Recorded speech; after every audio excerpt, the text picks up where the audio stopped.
میں مسکرا دیا۔ مجھے زیادہ ہلا گلا اور دھوم دھام پسند نہیں تھی، تو میں نے امی سے کہا کہ میں شادی سادگی سے کرنا چاہتا ہوں۔ امی نے میرا بات مان لی۔ میں مہرین کے عشق میں پاگل ہی ہو گیا تھا۔ میری اور مہرین کی شادی کے درمیان میں 7 دن رہ گئے تھے۔ مجھے یہ 7 دن کاٹنے بہت بھاری ہو گئے تھے۔ میں چاہتا تھا کہ جلد از جلد مہرین میری بیوی بن کے میرے گھر میں آ جائے۔ میں نے یہ 7 دن بڑی مشکل سے گزارے تھے۔ میں نے سوچ لیا تھا کہ شادی کی رات اس کی تعریف کیسے کرنی ہے، اس کے ساتھ اظہار محبت کیسے کرنا ہے۔ ایک لڑکی جس کو حاصل کرنا تقریباً ناممکن لگتا تھا، جب وہ میری بیوی بن جائے گی تو شاید مجھے دنیا جہان کی خوشی مل جائے۔ اللہ اللہ کر کے یہ 7 دن بھی کٹ گئے، اور آخر وہ دن بھی آ گیا جب مہرین میری بیوی بن کے میرے گھر میں آ گئی۔ میں تو خوشی سے پھولے نہ سماتا تھا۔ میں اپنے کمرے میں داخل ہوا تو بیڈ پر سجی سنوری سی مہرین پر نظر پڑی۔ میں جلدی سے جا کر اس کے روبرو بیٹھ گیا۔ میں نے جیسے ہی گھونگھٹ پلٹا تو یہ دیکھ کر دنگ رہ گیا کہ اس کی آنکھیں رو رو کر سرخ ہو چکی تھیں۔ میں بڑا گھبرا گیا اور بولا، کیا بات ہے مہرین، تم رو کیوں رہی ہو؟ تو وہ کہنے لگی کہ میرا بیٹا، میرا کاشان تمہاری والدہ کے پاس ہے، وہ میرے بغیر نہیں سوتا، جاؤ اس کو لے کر آؤ۔ میں بولا، تم اتنی سی بات کے لیے اتنی پریشان ہو گئی ہو؟ میری امی کون سا کہیں دوسرے شہر میں رہتی ہیں، اس گھر میں ہیں، ساتھ ہی ان کا کمرہ ہے، صبح تم اپنے بیٹے سے مل لینا۔ تو مہرین چیخ پڑی تھی۔ وہ کہنے لگی، نہیں، میں نے ایک بار کہہ دیا ہے کہ مجھے میرا بیٹا چاہیے، تو مجھے میرا بیٹا بھی چاہیے۔ اگر تمہیں میرا بیٹا قبول نہیں تو تم مجھ سے شادی نہ کرتے۔ میں نے پہلے ہی یہ شرط رکھی تھی کہ میں یہ شادی فقط اپنے بیٹے کے لیے کر رہی ہوں، میں جہاں بھی جاؤں گی میرا بیٹا میرے ساتھ ہی جائے گا۔ میں بولا، مہرین، تمہارا بیٹا تمہارے ساتھ ہی لے کر آیا ہوں، مگر تمہیں پتہ ہے کہ شادی کی مصروفیات میں دولہا دلہن تھک جاتے ہیں، ان کو آرام کے لیے اور ایک دوسرے کو سمجھنے کے لیے تنہائی میں وقت دیا جاتا ہے۔ تمہارا بیٹا کہیں بھاگا تو نہیں جا رہا؟ صبح جا کے اس سے مل لینا۔ ابھی تم مجھ پر توجہ دو، میں تمہارا شوہر ہوں۔ مہرین کہنے لگی کہ نہیں، اگر میرا بیٹا اس کمرے میں نہیں آئے گا تو میں آپ سے بھی بات نہیں کروں گی۔ میرے سارے ارمانوں پر پانی پھر گیا تھا۔ میں نے تو کبھی خواب میں بھی نہیں سوچا تھا کہ مہرین میرے ساتھ اس طرح کا سلوک کرے گی۔ وہ تو دیکھنے میں بڑی سمجھدار سی لگتی تھی، مگر آج اپنے بیٹے کے لیے ایک جذباتی لڑکی بنی ہوئی تھی۔ میں اٹھا اور ساتھ والے کمرے میں چلا گیا۔ میں نے امی سے کہا کہ مہرین اپنا بیٹا مانگ رہی ہے، تو امی کہنے لگی، وہ تو آرام سے سو رہا ہے، جاؤ بیٹا تم اور مہرین آرام کر لو، صبح لے جانا۔ میں نے یہ بات آ کر مہرین سے کہی کہ وہ سو رہا ہے۔ مہرین بیڈ سے اٹھی اور مجھے اپنی کونی سے ایک سائیڈ پر دھکیل کر خود میری امی کے کمرے میں چلی گئی اور اپنے سوئے ہوئے بیٹے کو لا کر اپنے پہلو میں لٹا لیا اور کہنے لگی، عارف، میری بات غور سے سن لو کہ یہ لڑکا میری جان ہے، میں جہاں ہوں گی وہاں یہ ہوگا۔ اگر مجھ سے شادی کی ہے تو میرے بیٹے کو بھی قبول کرنا پڑے گا۔ میں خاموش ہو گیا۔ میری جیب میں منہ دکھائی کا تحفہ ویسے ہی پڑا رہ گیا۔ میں کپڑے بدل کر آ کر بستر پر لیٹ گیا، جبکہ میرا دل اندر سے جل کر رہ گیا۔ یہ 1 سال کا لڑکا مجھ پر بھاری پڑ گیا۔ میں نے تو سوچا تھا کہ اس ماں اور بیٹے کو میں دنیا جہان کی خوشیاں دوں گا، مگر آج مجھے یہ لڑکا کاشان اپنا رقیب محسوس ہو رہا تھا۔ ایسا لگتا تھا کہ جیسے یہ میری خوشیوں کی راہ میں سب سے بڑی رکاوٹ ہے۔ مگر میں نے خود کو یہی سمجھایا کہ شاید نئے ماحول میں آنے کی وجہ سے مہرین خوف زدہ ہے کہ کہیں اس کے بیٹے کو کوئی نقصان نہ پہنچ جائے، وہ بیمار نہ پڑ جائے، اس لیے اس قدر جذباتی ہو رہی ہے۔ آہستہ آہستہ وہ جب ہمارے گھر میں رہے گی تو ٹھیک ہو جائے گی۔ مجھے 2 ماہ کی چھٹی تھی۔ مجھے امید تھی کہ اس دوران میں اور مہرین ایک دوسرے کے نزدیک آ جائیں گے، مگر یہ میری خام خیالی ثابت ہو گئی۔ مہرین تو ہر وقت کاشان کے ساتھ جڑی ہوئی رہتی تھی، اس کے ساتھ کھیلتی رہتی، اس کے ساتھ باتیں کرتی رہتی، اور میں جو اس کی طرف دیکھتا رہتا تھا تو وہ مجھے بالکل نظر انداز کیے ہوئے تھے۔ ایسا لگتا تھا کہ جیسے میں تو اور اس کی زندگی میں کچھ ہوں ہی نہیں۔ میں نے کئی بار آگے بڑھ کر مہرین سے بات کرنے کی کوشش کی، اپنے اور اس کے درمیان جو دوری تھی وہ سمیٹنے کی کوشش کی، مگر مہرین کا تو ایسا کوئی ارادہ ہی نہیں تھا۔ وہ مجھ سے دور دور بھاگتی تھی، سارا دن تو وہ اپنے بیٹے کے ساتھ مصروف رہتی۔ ہاں مگر جب رات کو اس کا بیٹا سو جاتا تو مجھے کچھ پل غربت کے نصیب ہو جاتے، میں اسی میں خوش تھا، مگر دل چاہتا تھا کہ میں اپنی بیوی کے ساتھ باتیں کروں، اس کے ساتھ وقت گزاروں۔ ایک دن میں نے مہرین سے کہا کہ ہم رات کو ڈنر کرنے جائیں گے، تو وہ کہنے لگی ٹھیک ہے چلیں گے، مگر شام کو جب میں کمرے میں آیا تو وہ ویسے ہی بیٹھی تھی۔ میں نے اسے کہا کہ تم تیار نہیں ہوئی کیا؟ تو اس نے نفی میں سر ہلا دیا، کہنے لگی کہ نہیں، آج تو میں جا نہیں پاؤں گی، ہم پھر کسی دن چلیں گے۔ میں نے وجہ پوچھی تو وہ کہنے لگی کہ کاشان نے منع کیا ہے، وہ کہتا ہے کہ مما آپ کہیں نہیں جائیں گی۔ آج مجھ سے ضبط نہیں ہوا تھا، میں نے مہرین سے شکوہ کر ہی دیا۔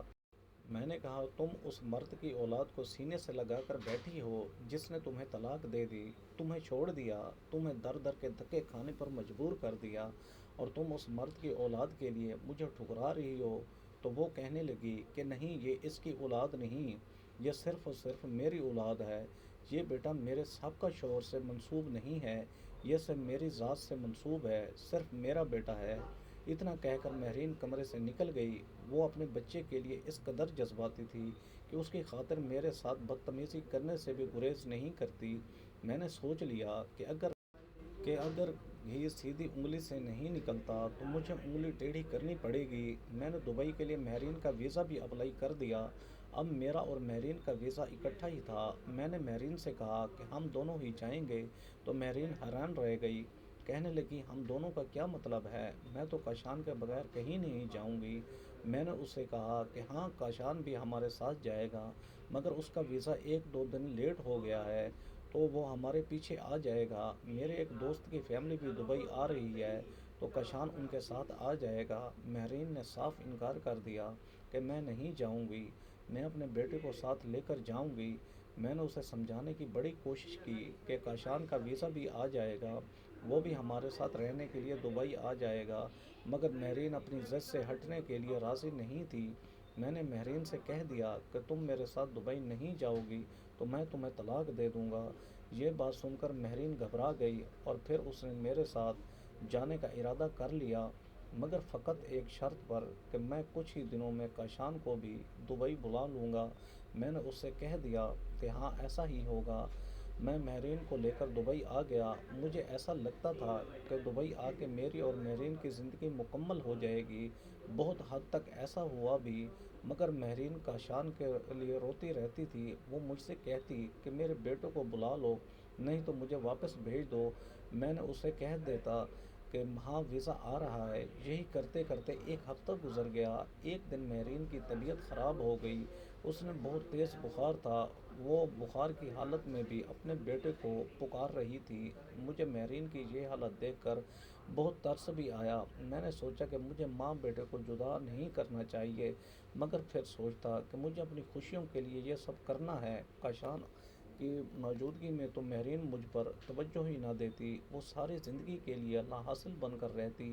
خیر میں اتنا ظالم بھی نہیں تھا کہ کاشان کی طرف سے مکمل طور پر بے فکر ہو جاتا۔ میں امی کو وقتاً فوقتاً کال کر کے اس کے بارے میں پوچھتا رہتا تھا۔ وہ مجھ سے کہتی کہ بچہ بہت خوش ہے، میں نے اس کے لیے ایک نینی کا بھی انتظام کیا ہوا ہے، اس کے ساتھ کھیلتا ہے، اپنی ماں کو یاد بھی نہیں کرتا۔ میں اس کے لیے ہر مہینے ڈھیروں پیسے بھجوا دیتا تھا اور امی سے کہتا کہ اس بچے کے لیے بہترین سے بہترین خوراک کا بندوبست کریں۔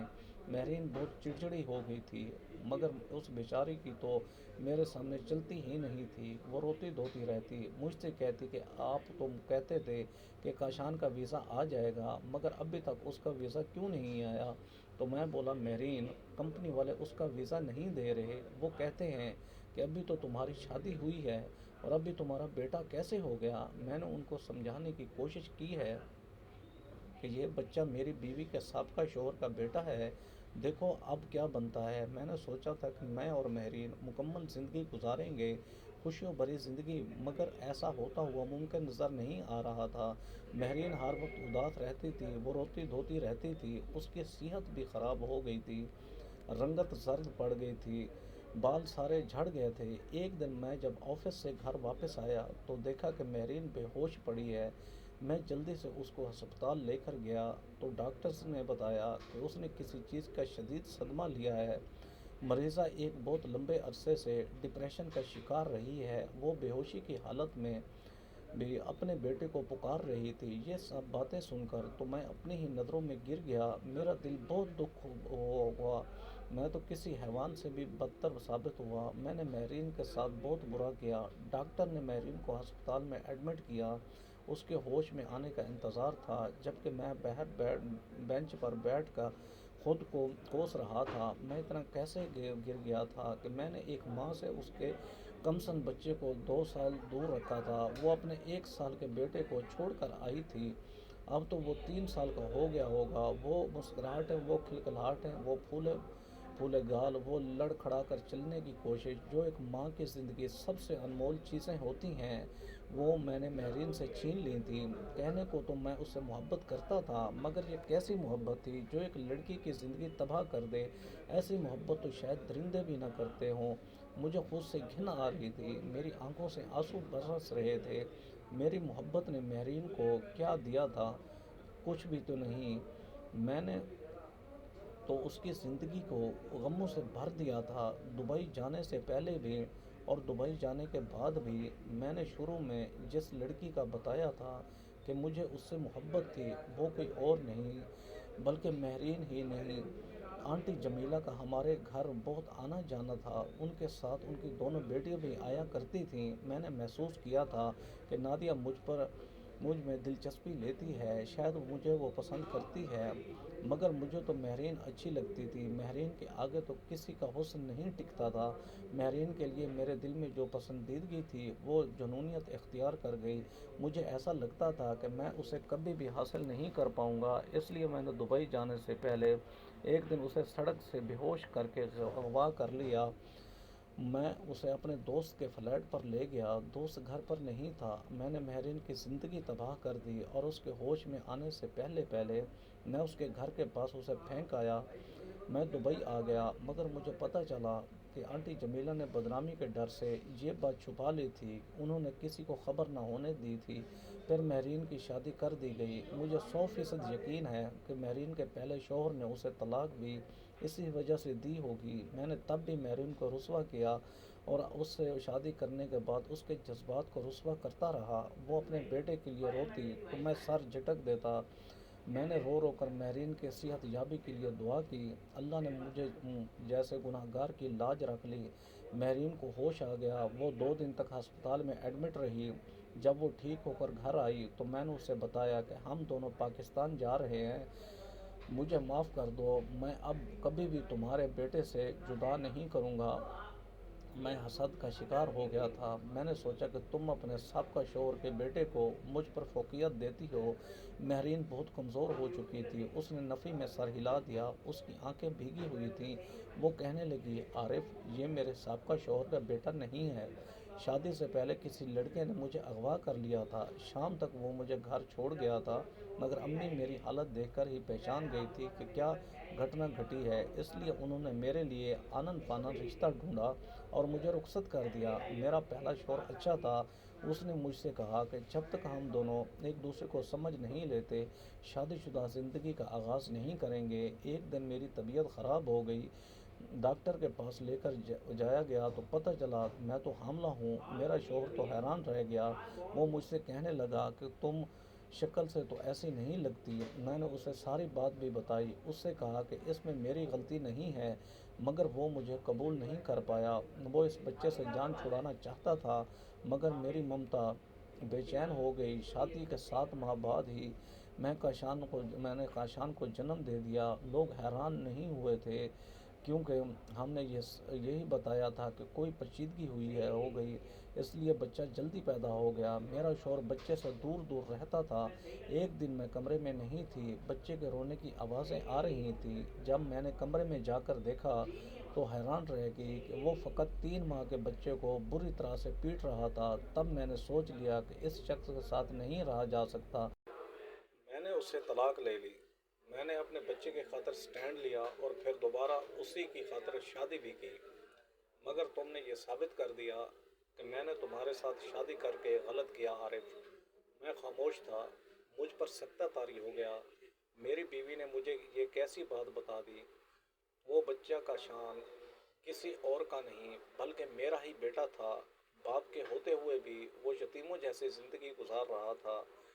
اس وقت مجھے پچھتاوا اور شرمندگی سے بے حال تھا۔ میں نے اپنے آنسو چھپا لیے تھے۔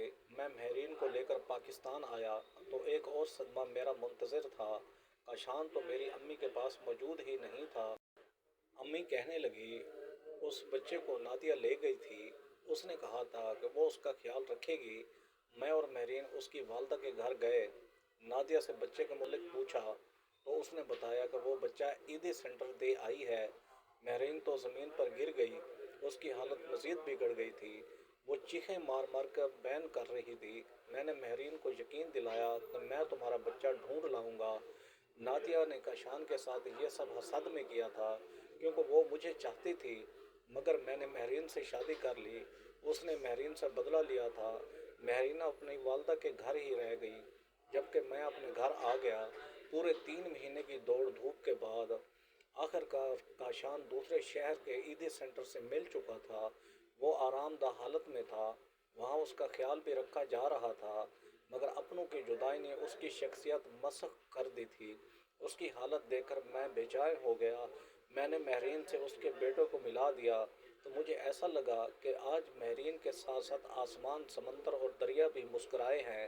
اب کٹھن وقت آ گیا تھا۔ میں نے مہرین کو بتایا کہ یہ بچہ میرا ہی ہے، میں نے تمہیں اغوا کیا تھا۔